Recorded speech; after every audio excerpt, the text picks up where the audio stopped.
Assalamualaikum warahmatullahi wabarakatuh. Anak-anak sekalian kelas 11 IPS Sejarah Peminatan. Hari ini akan saya bahas mengenai sejarah kerajaan Hindu-Buddha di Indonesia. Dan nanti ada banyak hal menarik yang harus kalian tahu tentang sejarah kerajaan-kerajaan maritim Hindu-Buddha. Dengan mempelajarinya, kalian bisa tahu seperti apa awal mula bangsa ini terbentuk. Tentunya peristiwa-peristiwa pada masa itu sangat menentukan kehidupan bangsa Indonesia hari ini. Sekarang kita simak beberapa penjelasan kerajaan-kerajaan tersebut. Pembentukan negara-negara maritim di Indonesia itu dimulai abad ke-4 sampai 5 Masehi.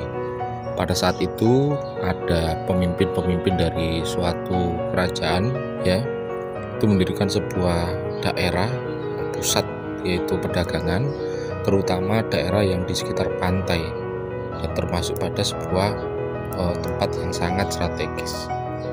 Meskipun mereka tidak punya wilayah di sekitar pantai secara pusat ibu kotanya, tapi wilayah fasal mereka atau wilayah bagian itu juga sangat penting untuk menunjang perekonomian.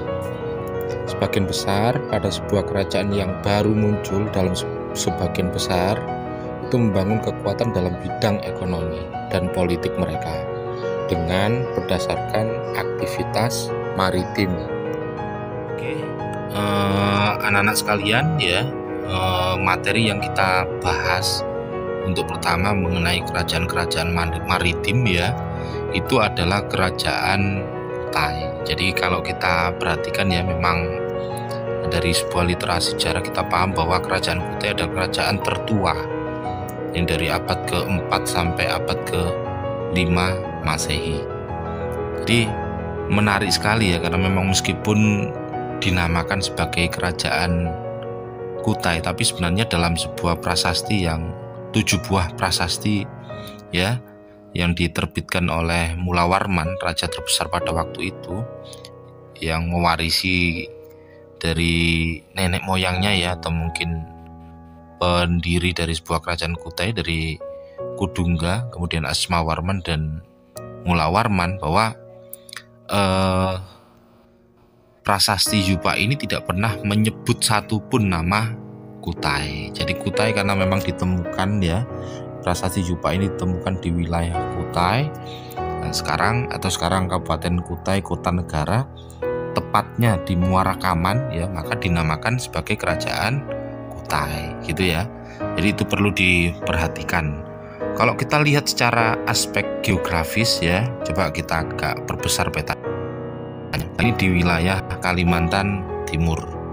Menarik sekali kalau kita berbicara tentang Kalimantan Timur karena ada beberapa wilayah yang sekarang mungkin jadi kota-kota yang padat penduduk termasuk Kutai Kertanegara tadi, ada wilayah Samarinda juga, kemudian Bontang Balikpapan. Ini wilayah-wilayah yang sangat maju di wilayah Kalimantan Nah, pertanyaannya ada aspek apa Pak di situ Jadi ternyata ada aspek yang sangat mendukung, yaitu terutama aspek geografis. Jadi letaknya wilayah Kalimantan Timur yang strategis, terutama ada aliran sungai Mahakam tadi ini Tenggarong ini adalah pusat dari Kabupaten Kutai Kertanegara. Nah, ini ada sungai Mahakam Coba kalian lihat, ini adalah aliran sepanjang wilayah di Kalimantan Timur. Dan ini menjadi faktor yang strategis untuk menghubungkan ke daerah pantai dari Tenggarong, kemudian Samarinda Sungai Mahakam ini hingga ke daerah pesisir pantai. Sedangkan bagian utara dari Kalimantan, nah ini sudah wilayah yang kurang lebihnya adalah lebih berhubungan dengan wilayah Cina. Nah, kalau kita bicara konteks perdagangan internasional tempo dulu, Cina ini tidak akan, sekarang Republik Tiongkok harus disebut sebagai Republik Tiongkok, atau dulu kita lebih mengenalnya Cina. Nah, Cina tidak akan terlepas dari India, dan India tidak akan terlepas dari Arab negara-negara di Asia Barat Jadi kalau kita tinjau aspek ini sungguh menarik. Jadi kurang lebihnya ini yang mendukung Kutai menjadi sebuah daerah yang strategis. Kemudian tambahan lagi anak-anak ya, tadi sudah saya sebutkan bahwa penemuan prasasti ini berada di Muara Kaman. Nah, Muara Kaman bagian dari Kabupaten Kutai Kertanegara. Coba kita cari ya, nah, ini Muara Kaman, kita cari aja. Ini Muara Kaman ya, salah satu kecamatan di wilayah Kabupaten Kutai Kertanegara. Nah, ini kalau kita lihat dari sampai sekarang pun kondisinya masih ramai ya, ramai sekali ini tuh, ya kan? Nah, jadi ini yang menjadi faktor strategis untuk menjadi sebuah daerah yang luar biasa, karena sungai itu adalah sumber dari sebuah kebudayaan, sumber dari kehidupan, dan kebudayaan adalah bagian terkecil dari peradaban. Sedangkan peradaban adalah hasil daya cipta karsa manusia untuk memenuhi kebutuhan secara jasmani dan rohani. Artinya apa? Jadi titik puncak dari kebudayaan itu adalah peradaban, ya. Jadi sangat menarik sekali kalau kita tinjau aspek geografis dari pembentukan suatu kerajaan. Itu tidak akan terlepas dari faktor geografis dari negara tersebut atau dari kerajaan tersebut.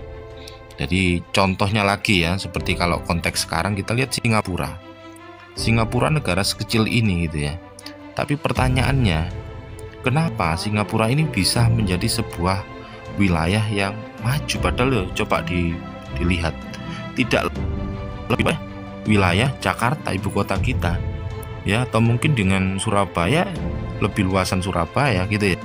Tapi kenapa Singapura yang sekecil ini kemudian bisa menjadi negara yang sangat maju ya? Untuk tingkatan Asia Tenggara jelas jauh di atas negara-negara Asia Tenggara. Nah, karena kalau kita perhatikan lagi jalur perdagangan internasional antara Cina ya, kemudian India ya, kemudian wilayah Arab, ini tidak akan terlepas melewati wilayah Singapura. Jadi faktor strategis sebuah kerajaan tidak akan terlepas ya untuk membentuk atau memberikan suatu kemajuan. Nah, kalau kita tinjau dari aspek maritimnya, itu sangat memenuhi untuk kerajaan Kutai di Kalimantan Timur. Kemudian ya anak-anak, ada yang menarik juga ya, sedikit tambahan. Jadi kerajaan Kutai juga diperkirakan menjadi tempat singgah ya jalur perdagangan internasional. Kalau kita perhatikan ya, melewati Selat Makassar ya, ini terlihat ya Selat Makassar. Kemudian mereka perdagangan internasional juga melewati daerah bagian utaranya, yaitu sekarang menjadi negara Filipina gitu ya. Kemudian di atasnya lagi utara langsung masuk ke Republik Tiongkok atau kita mengenalnya dulu Cina. Sehingga sumber perekonomian kerajaan Kutai berasal dari kegiatan perdagangan ya. Ini menjadi salah satu faktor yang membuat kerajaan Kutai menjadi kerajaan tertua di Indonesia dan berdiri pertama kali. Kemudian ada tambahan anak-anak ya, jadi perlu diingat bahwa pertama kali tentara Jepang itu tahun 1942, mereka pertama kali mendarat di Tarakan ya, itu juga wilayah di Kalimantan Timur. Artinya Kalimantan Timur ini adalah kawasan yang strategis. Kemudian ini yang kedua adalah saya ambil dari Kementerian Pekerjaan Umum. Ini adalah sebuah desain dari ibu kota baru, yang pemenang desain ibu kota baru yang rencananya akan dipindah ya, sudah ditetapkan tapi dalam proses pembangunan ya, jadi akan dipindah ke Kabupaten Pasir Utara dan Kabupaten Kutai Kertanegara. Kemudian ini adalah yang terakhir anak-anak ya, jadi ini adalah saya ambil dari Raja Drone ya, salah satu YouTuber. Nah, ini menarik sekali ya, kalian lihat bagus sekali, ini daerah sekitar di Sungai Mahakam di daerah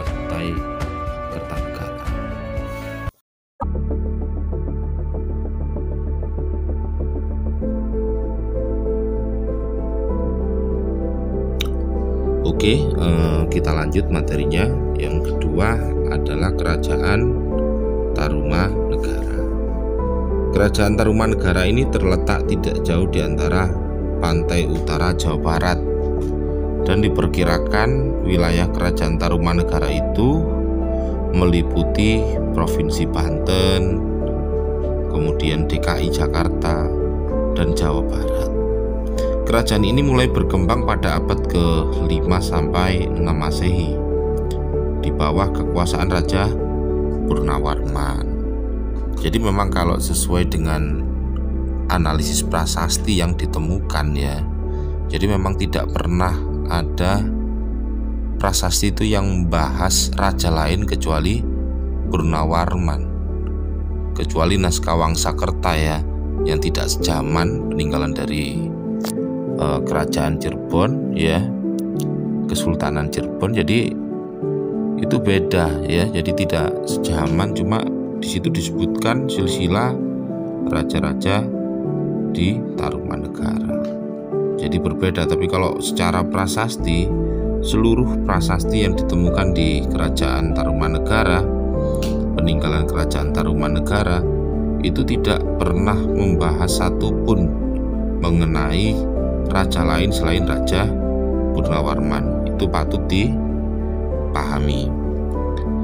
Kemudian secara pertanian itu menjadi mata pencarian yang utama bagi penduduknya, seperti yang disebutkan dalam prasasti yang sangat penting ya, prasasti Tugu. Jadi Raja Purnawarman itu membangun sebuah saluran irigasi dengan cara menggali saluran kurang lebih sepanjang 6.122